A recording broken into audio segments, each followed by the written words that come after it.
Hey, Shalom. Matter of fact, okay. Shalom. All praises, glory, and honor unto Yahweh, Ba'ashem, Yahweh Shai, Ba'ashem, Rakah HaKodash. Double honors unto the apostles and the bishops and the elders of Great Millstone that rule well through the scriptures.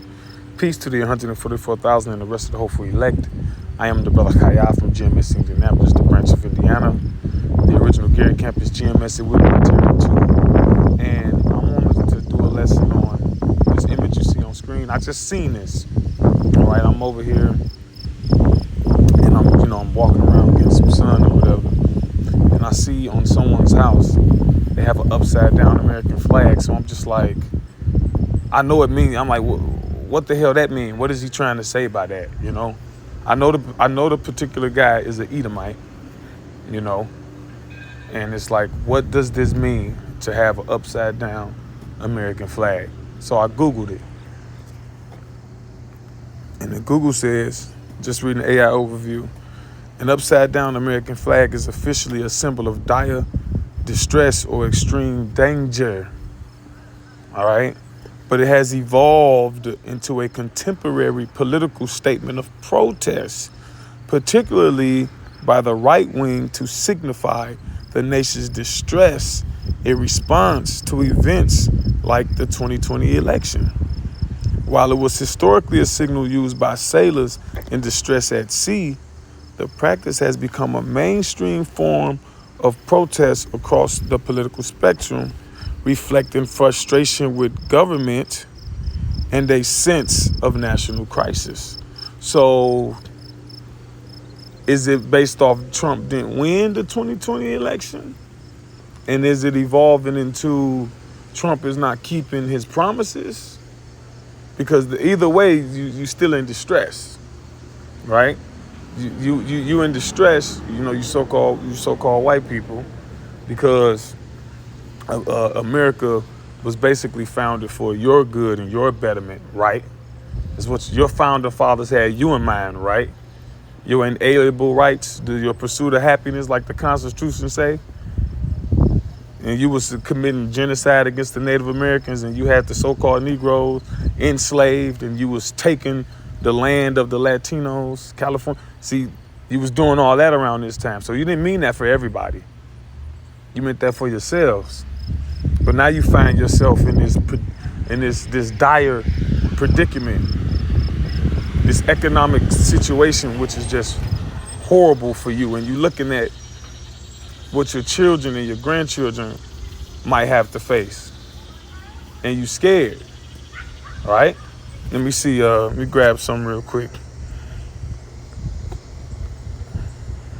This is what we dealing with.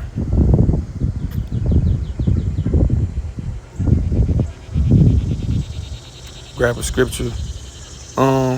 Luke 21 and 25. And there shall be signs in the sun and in the moon and in the stars. And that's what it's been. It's been signs in the heavens, all right? The constellations, planets lining up, blood moons, solar eclipse, lunar eclipse. These things are happening more and more and more frequently. And upon the earth, distress of nations, and the nations are distressed. And the things that's happening in the third world countries, right? They're slowly, now, quickly coming to America. And now you're without jobs. And now you're without government aid. See? It says, with perplexity, the sea and the waves warring. Yeah, perplexity. Let's see what they got for that in the Greek. Luke 21:25. See what they got for perplexity. Because see, you don't have, like this, like it says in Ecclesiastes 12, when I grab that later. Let's look up perplexity. The state of one who is in perplexity and confusion. Look, a quandary. See, you're in a conundrum, so to speak, right? You don't know what to do. right? Ecclesiastes 12. And it's funny because my neighbor, he done built a flagpole in his yard, and he does not have the house for that. You know what I'm talking about. He ain't got the house for that. He done built this fucking, I don't know, 3-story flagpole. Okay, I don't know how many feet it is. Maybe 45 feet, 44 feet or some shit flagpole in this little goddamn ranch house, row house, whatever they call them. Like, you see the house and it's like, bro, it's like putting a like putting a jewel in a pig's snout. It's out of place. But he done built the damn flagpole in front of his yard. Now I don't think it's upside down. But see, it's these Edomites, they trying to bring back that American spirit, the nationalistic, but it's over. Like it said in Jeremiah 49:10, his seed is spoiled, and his brethren and his neighbors, and he is not. It's over.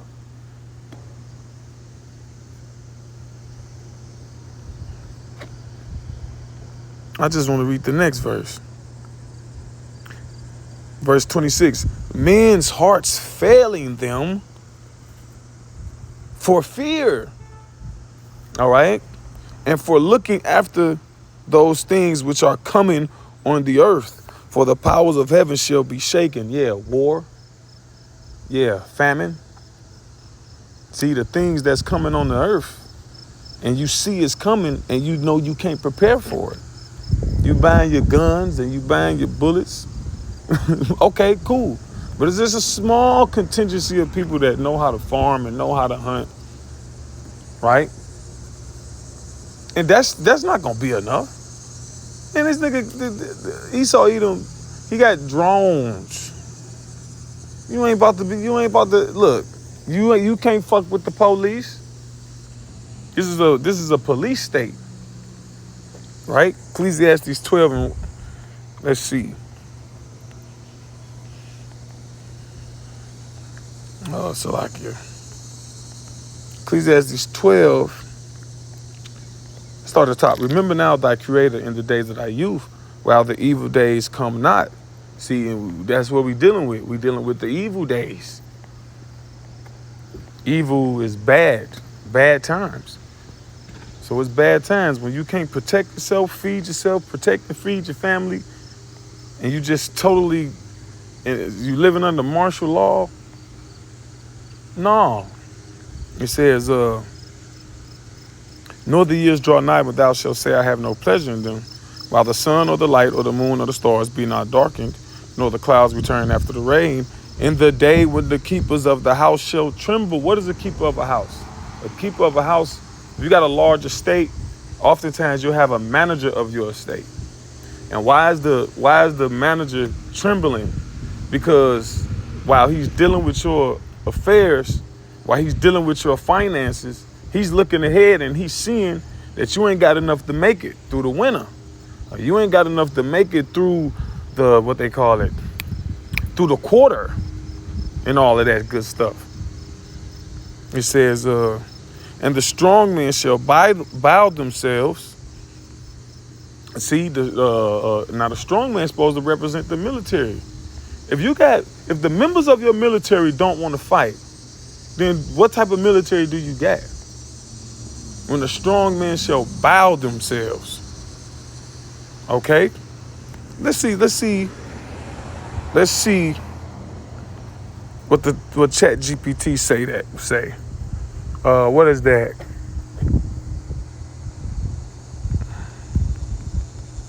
When the strong man, what did it say? Men.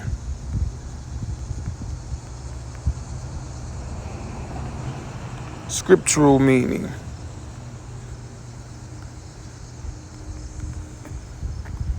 See how they word it.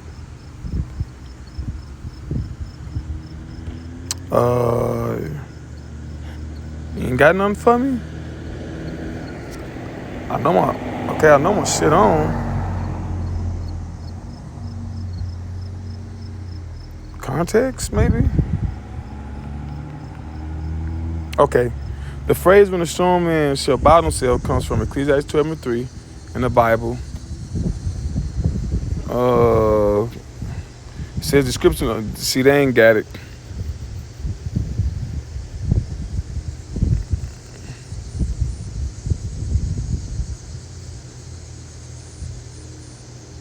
See, they saying it's an individual, but really it's the strong men are the military men, the mighty men. It says bow themselves. This is just the physical act of bending or stooping, symbolizing the loss of strength and vigor.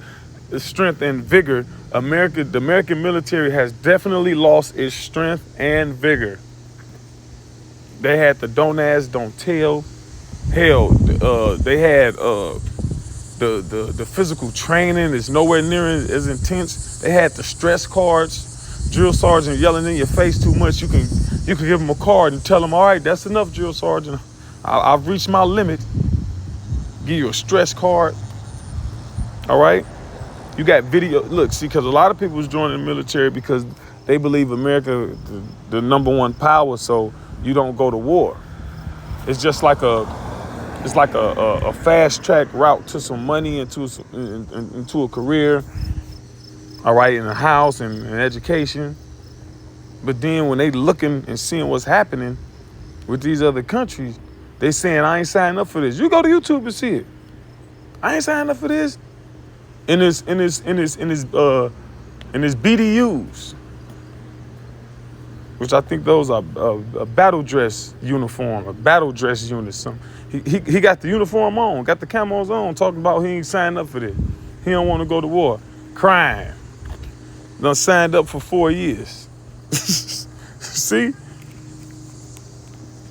That's the strong men bowing themselves, and the grinders cease because they are few. Now, what is a grinder? A worker. I'm on the grind. I'm on my grind. That 90s lingo, right? And why is they ceasing? They ceasing because it ain't no jobs. It ain't none. And then that opioid epidemic been wearing the Edomite race out for the last 20, 30 years. You so-called white people, y'all the Edomites. So they trying to hire you. They trying to, but you that monkey on your back weighing you down. You get a check or two and you out of here. He says, yeah, let me grab something real quick. Isaiah 19, maybe it's 15. It says, neither shall there be any work for Egypt, which the head, what's the head? You educated people, you overqualified people, ain't no work for you. Or tail, what's the tail? You lowly people, GED, no education, no skilled labor, abilities, no work for you, which the head or tail, branch or rush may do.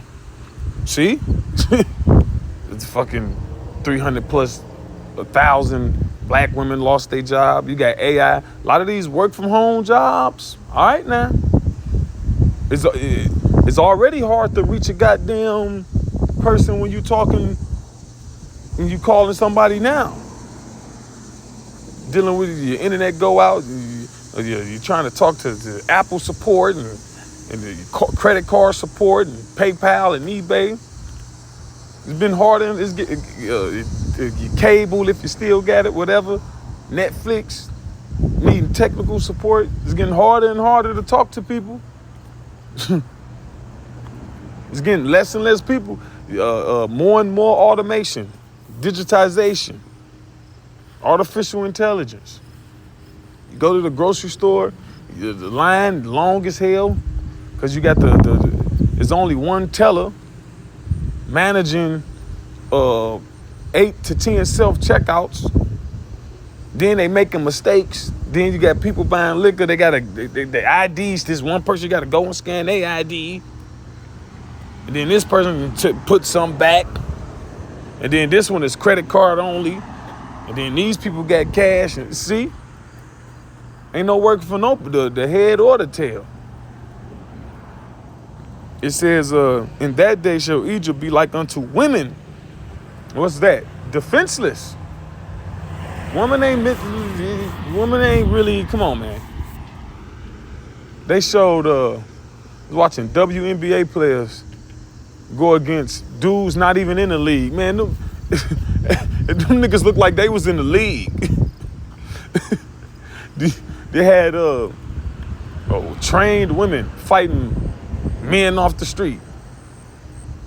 Women bodybuilders wrestling regular normal men. So the whole country in itself is just open, just no protection, no hedge. All right? And it shall be afraid and fear because of the shaking of the hand of Yahweh Ba'ashem Yahushua of hosts. See, this is the Lord doing this. And you average Edomites, you're mid-tier, mid-level, you call yourself going to church. What is it? God, family, country, whatever the fuck, these little sayings you have. You're convinced that you're the good people and God is on your side, or you finding the fuck out. This is the shaking of the hand of the Lord on y'all. All right? It says, and the strong men shall bow themselves, and the grinders cease because they are few, and those that look out of the windows be darkened. Right? And the doors shall be shut in the streets when the sound of the grinding is low. And he shall rise up at the voice of the bird. What they say? The early bird gets the worm. Right? And all the daughters of music shall be brought low. I was just looking at a job convention in Texas. It's talking about the Texas job market. Man, there was so many motherfucking people in there. All right? And music is ash, trash, grass. All of these is the shaking of the hand of the Lord of hosts over Egypt, which America is Egypt. Babylon, America is Babylon. So your little upside down American flag, AKA / a call for an uprising. This is it. This is it. We used to have a store in the neighborhood called This Is It. But this is it. It's over. This spells disaster. Let me read some more. It says, a distress signal, the original meaning as outlined in the U.S. flag code, is a signal of dire distress. In instances of extreme danger to life or property, sailors will fly a flag upside down to signal they were in trouble. Modern political meanings. In recent years, it has been used by various groups to express dissent and signal that the nation is in crisis or distress. That's why the scripture says they will not regard their kings nor princes. All right? I'm going to grab that in a second. It says, the flag has been adopted by pro-Trump and election-denying groups, particularly in the Stop the Steal movement, to protest the election results and convey their belief that the country is in a dire state. But wait a minute. Now, there's a division amongst early Trump supporters, because now they're finding out that Trump is not keeping up with his promises. That's why the scripture says in that same chapter we was reading earlier, I will set Egyptian against Egyptian, right? Basically, the citizens going to be against each other. You're not going to be united. Isaiah 19:2, and I will set the Egyptians against the Egyptians, and they shall fight everyone against his brother and everyone against his neighbor, city against city and kingdom against kingdom. And why is that? Because of your beliefs. Political beliefs really separate people in recent years. I remember people won't even talk to each other based off how they vote. All right? And what they think about the laws being passed. And even, like I said earlier, even Trump's original supporters, they're not getting delivered the things that was promised to them. But what's happening is more and more restrictions on their life. More and more stumbling blocks in their pursuit of happiness.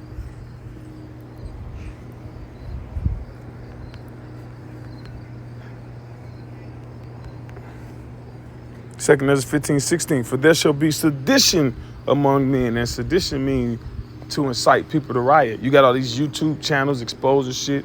I said call for an uprising. This is a YouTube channel entitled Call for an Uprising. And all they do is bring out information about the government and the medical field and insurance field, whatever, military, showing you how your best interest is not in consideration.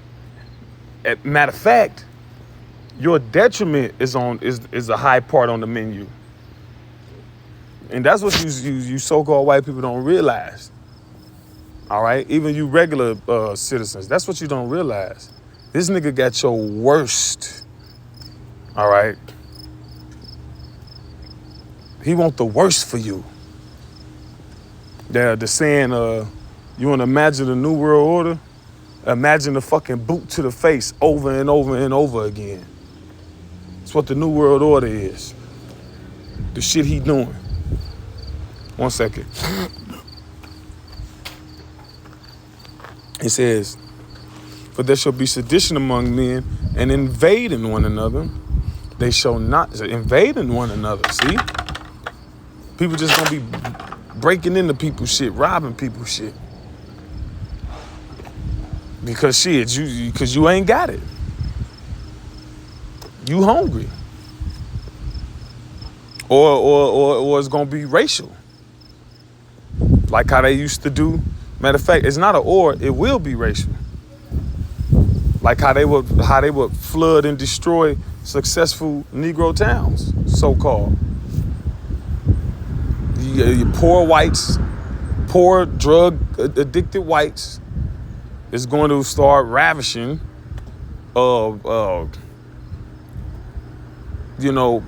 foreigners doing better than them, so-called Negroes, Latinos, Native American. Because we're always the scapegoat. We're always the reason why you're a failure.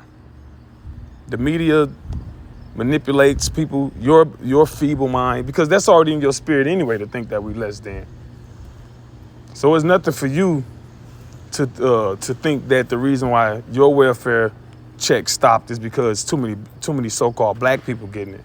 The reason why your food stamps is being cut in half because there's too many so-called black people getting it.